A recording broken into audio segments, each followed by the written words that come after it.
Bonjour Antoine Janton. Salut Philippe, bonjour à tous, à toutes et à tous. Bienvenue au sommaire de votre journal des médias, Antoine. Une nouvelle émission sur des affaires criminelles non résolues, ce sera bientôt sur M6. Le retour de Mention particulière, téléfilm sur TF1, et puis toute une série de cas contacts. Ça s'est passé lors d'un enregistrement de l'émission de Laurent Ruquier diffusée avant-hier. Ah oui, toutes les radios l'ont senti passer, mais on commence par les audiences qu'ont regardé les Français hier soir. Eh bien TF1 arrive en tête des audiences avec la rediffusion de Radin, comédie de Fred Cavaillé avec Danny Boone et Laurence Arnay, 4 670 000 téléspectateurs, 20,4% de part d'audience. Deuxième place pour France 3 avec un téléfilm policier inspiré d'une histoire vraie, la disparition pendant 11 jours de la romancière Agatha Christie en 1926, 2 870 000 téléspectateurs, 12,5% de part d'audience. Troisième France 2, Django Unchained de Quentin Tarantino, 2 540 000 téléspectateurs, 13,3% de part d'audience. Et quatrième place pour M6 avec un numéro de Zone Interdite, numéro consacré aux villes de province qui ont le vent en poupe. En ce moment, 2 400 000 téléspectateurs, 10,8% de part d'audience. Et les audiences du week-end maintenant, à présent, on commence par le samedi. Oui, c'est France 3 là, qui est arrivé en tête avec Cassandre, comme la semaine dernière. La série policière portée par Gwendoline Hamon est en très légère baisse. 5 100 000 téléspectateurs, 80 000 de moins, mais elle progresse en part d'audience. 22,6% contre 20,8% le samedi précédent. France 3 en tête donc sur les deux indicateurs devant TF1. The Voice a réuni 4 400 000 personnes, 22% de part d'audience. Troisième, France 2 avec N'oubliez pas les paroles en légère baisse. Sur une semaine, c'était pourtant la finale du tournoi des Maestros. Et vendredi ? Le vendredi, c'est l'autre duel du week-end. TF1 encore et Koh-Lanta face à France 2 et ses séries policières. Duel remporté cette semaine par la première chaîne. Koh-Lanta a réuni près de 5 800 000 téléspectateurs, chiffre en hausse sur une semaine. Nette baisse en revanche pour France 2. Il faut dire qu'elle ne diffusait pas Capitaine Marlowe, mais L'Art du crime. 4 370 000 téléspectateurs pour le premier épisode de la 4e saison avec Stéphane Bern. C'est quand même un excellent score pour le retour de cette série policière. Culture Média. Le journal des médias à présent, Antoine, avec à la une nouvelle émission sur M6. Elle va parler d'affaires criminelles non résolues, un sujet qui a le vent en poupe actuellement à la télévision. Au bout de l'enquête sur France 2, Cold Case à la recherche du coupable sur C8. Mais là, sur M6, l'approche sera différente. La chaîne veut mobiliser les téléspectateurs.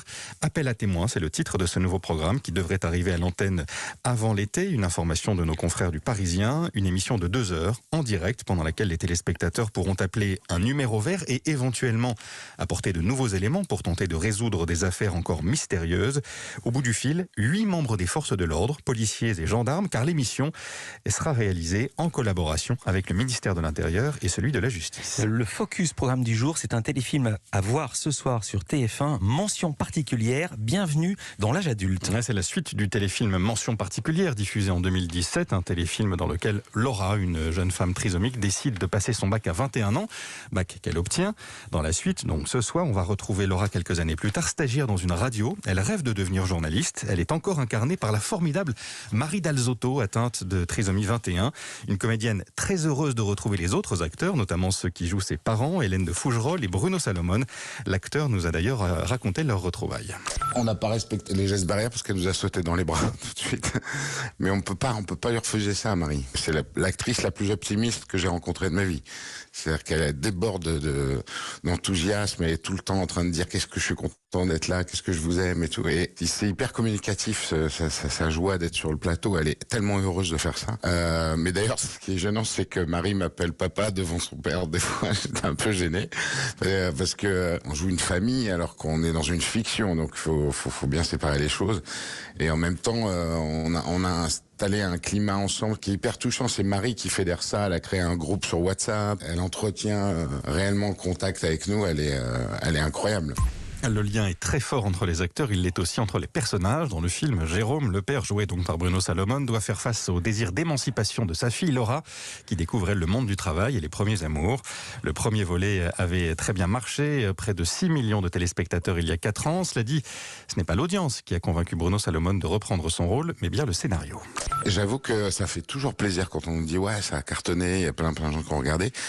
Mais moi, c'est pas mon moteur. Mais pour Marie, ça représente quelque chose. D'ailleurs, il y a un moment, elle était un petit peu dans un état un peu second. Je dis, ça va pas, Marie? Et puis, je la vois presque au bord des larmes. Elle dit, j'ai peur. Je dis, mais c'est normal d'avoir peur, etc. Elle me dit, non, mais j'ai peur de décevoir mes fans.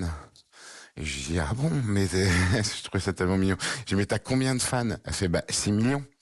t'as 6 millions de fans sur les réseaux sociaux. Elle fait, mais non, les 6 millions qu'on regardait mention particulière. Je trouvais ça tellement beau. Voilà, Renaud Salomon joint par Louise Bernard, mention particulière, bienvenue dans l'âge adulte, c'est ce soir sur TF1 à 21h05. Dans l'actualité des médias, une série de cas contacts lors de l'enregistrement de l'émission spéciale qui a consacré Laurent Ruquier aux 100 ans de la radio. C'était samedi soir sur France 2. Oui, l'un des invités a été testé positif au Covid. Conséquence, tous les autres sont cas contacts, enfin sauf ceux qui ont été déjà vaccinés. Yves Calvi, par exemple, ne sera pas sur Canal+ ce soir. Il a été placé à l'isolement pour 7 jours. En revanche, Pascal Praud, qui était présent lui aussi lors de l'enregistrement, devrait être sur l'antenne de CNews. Mathieu Béliard aussi a été touché, il faisait la matinale de chez lui. Une mesure de soutien à la presse. Une mesure effective depuis hier. Si vous prenez pour la première fois un abonnement à un titre de presse, papier ou numérique, vous pourrez bénéficier d'un crédit d'impôt de 30%. Une disposition qui doit permettre de soutenir la presse, secteur affaibli par la crise sanitaire. Autre soutien, une campagne de soutien même pour France 4. Oui, soutien de sénateurs d'abord. Dans une tribune publiée dans le journal du dimanche hier, une quarantaine d'entre eux appellent les députés à confirmer un amendement adopté la semaine dernière au Sénat. Texte qui demande à pérenniser France 4, une chaîne qui doit s'arrêter l'été prochain. Autre soutien pour France 4, renouveler celui de la présidente de France Télévisions, Delphine Ernotte. Elle l'a dit hier aussi au JDD. Un entretien dans lequel Delphine Ernotte a fait 2 annonces. La première, à partir du 1er juillet, tous les contenus éditoriaux des chaînes publiques européennes seront traduits et accessibles gratuitement sur Internet. La deuxième, le lancement d'un média européen tourné vers les plus jeunes et mobilisé pour l'écologie. Le projet Phoenix, il doit être lancé avant la fin de l'année. Pour les régionales, il y aura 2 débats d'entre-deux tours sur les chaînes de BFM. Oui, BFM TV et BFM Région. Le premier aura lieu le 23 juin et concernera l'Île-de-France. Il sera diffusé sur BFM TV donc et BFM Paris. Le second se tiendra le lendemain dans les Hauts-de-France et sera retransmis sur BFM Grand Lille et Grand Littoral ainsi que sur BFM TV. Certains journalistes choisissent la politique, on l'a vu ces dernières semaines, d'autres la communication. C'est le cas de Jacques Cardoz. Le présentateur de Complément d'enquête va devenir le directeur de la communication de l'Olympique de Marseille dans un peu plus d'un mois. Ce sera le 15 juin. Sa nomination a été confirmée vendredi. Cela faisait quelques jours qu'on en parlait. On l'avait évoqué ici même. Une nouvelle carrière pour Jacques Cardoz, donc, qui a passé près de 30 ans à travailler pour France Télévisions. Et c'est à Marseille, d'ailleurs, qu'il avait commencé sa carrière. Merci Antoine Janton. Toutes ces infos, vous pouvez les retrouver sur la newsletter Média d'Europe 1. C'est gratuit. Il suffit de s'inscrire sur le site europe1.fr. Antoine, on vous retrouve demain. À demain. Et pour toute la semaine, pour les audiences, en plus du journal des médias. On salue Louise Bernard qui est en vacances, qui doit se réveiller maintenant.